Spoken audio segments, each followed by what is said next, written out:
Kwa jina naitwa Moses Gatha Wabiri, MCA Murera Ward, na tuko hapa tukishikana na wakazi wa Juja na wabunge wa Juja wote. Tulikuwa na motion leo ya kuongea maneno ya fisi. Tumeona wanyama wametoka kwa pahali wanafaa kukua, wanakuja kwa pahali wananchi wanaishi. Na tungetaka kitengo cha KWS, kama wameshindwa na kazi yao, hao ndio wako na jukumu ya kuchunga hao wanyama, wakae kwa msitu na raia wakae pahali wanakaa.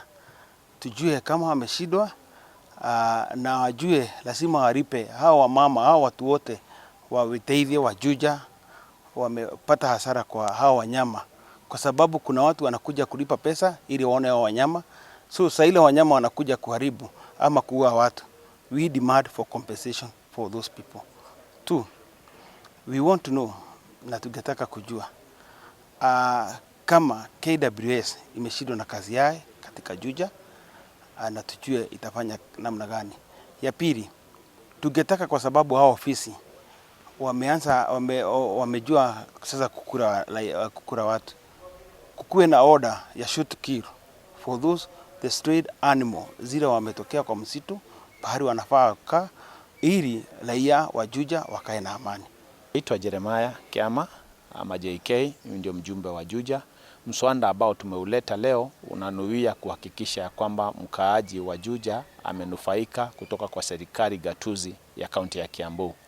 Mambo ambayo tumezungumzia kati yake ni kuhakikisha kwamba maneno ambayo yalizungumziwa na gavana siku ya Jumapili, kwamba ataleta tinga za kuhakikisha zimeziba mashimo na kware ambazo zimemalizika ataleta, na zaidi ya hapo tujaribu kutafuta vijana wetu tuwapatie kazi ya kufyeka, kutoa vichaka, maana mahali pale ndipo fisi wanapatumia kukaa. Si kama wa county government, kuna mambo ambayo tuliwaahidi hawa watu ambao wameathiriwa siku ya Jumapili.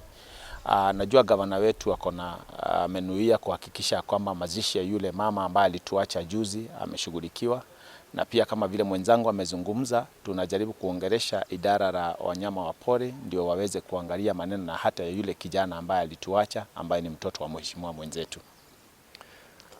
Jina langu ni Moses Monana, MCA Theta Ward. Tuko hapa na wabunge wengine wa Juja Sub County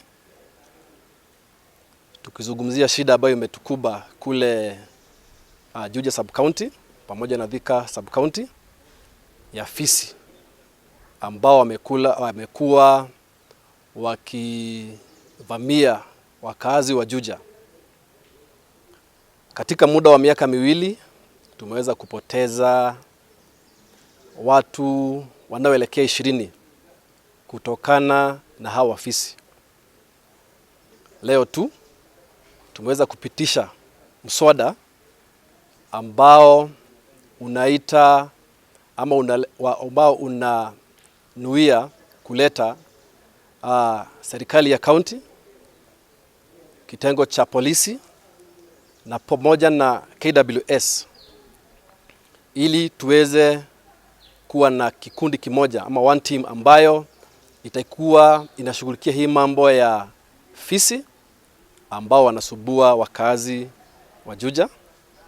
Jambo la pili, huu mswada umekuwa unanuia kuuliza serikali ya Kiambu County iweze kuziba zile mashimo ambazo zimekuwa ni makazi ya hawa fisi.